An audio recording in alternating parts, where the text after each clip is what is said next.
In November, I was lucky enough to join Healing the Children Northeast on a medical mission trip to Santa Marta, Colombia. We saw a beautiful country with gorgeous sunsets, kind people, and wonderful food. But most importantly, we met children and young adults with cleft lips and palates. Clefting occurs while the baby is still developing in the mother's womb, and it is purely medical despite many local beliefs.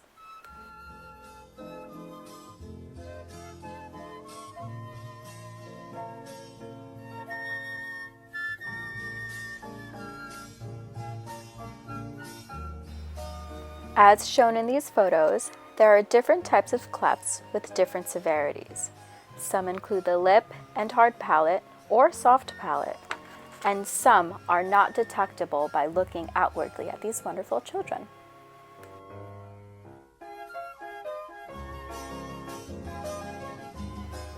Children with cleft lip or palates present with feeding issues or speech and language delays or disorders due to their anatomy.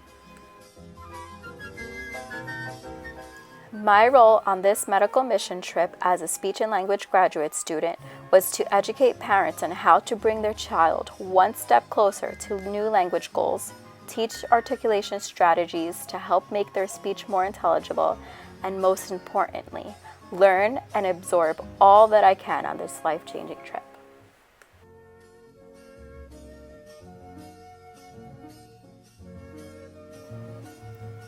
With the help and guidance of anesthesiologist Dr. Eddie Castillo and his wife Amparo, my close friend and classmate Bruna and I were able to oversee a case from start to finish.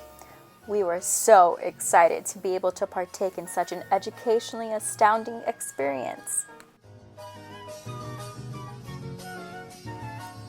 This meant that we were able to meet a child before surgery, talk to him about typical things he likes, and to ease his nerves.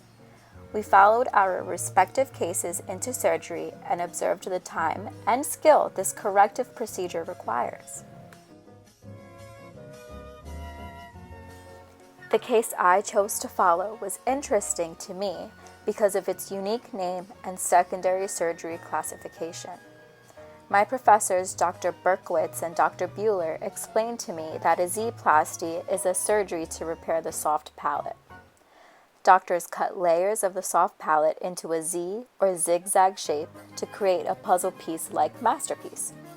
This provides better coverage for the area and a more efficient hold. From a speech pathology perspective, this surgery intrigued me.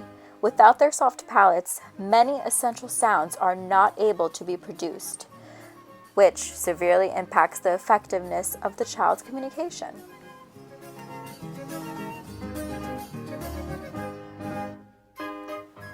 I was present when the patient reunited with his mother after surgery, which I quickly learned is the best remedy.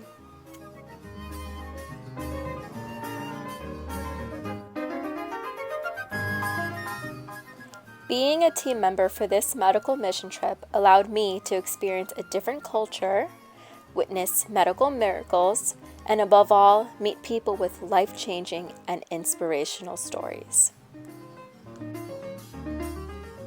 I'm honored to have had a hands-on experience as a bilingual speech pathologist. Every experience made me feel like I made a difference, one smile at a time.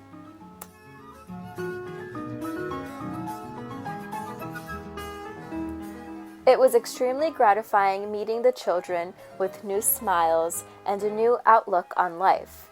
It was equally gratifying meeting the extremely thankful parents who couldn't stop smiling just like their children. Everyone's smiles were extremely contagious. I also learned that it takes a large team working together to make a medical mission trip successful. I would like to thank the Henry Schein organization who provided essential medical supplies to make each surgery possible.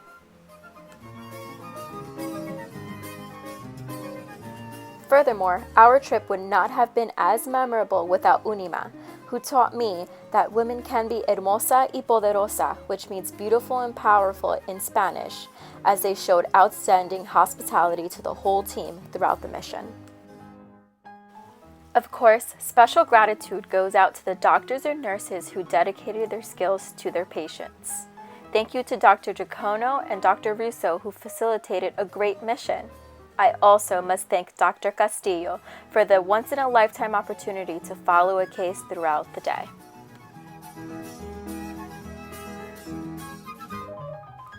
Finally, I thank the Mercy College Communication Disorders Scholarship Fund, which funded my educational and clinical experience as a speech pathologist on the go on this medical mission trip.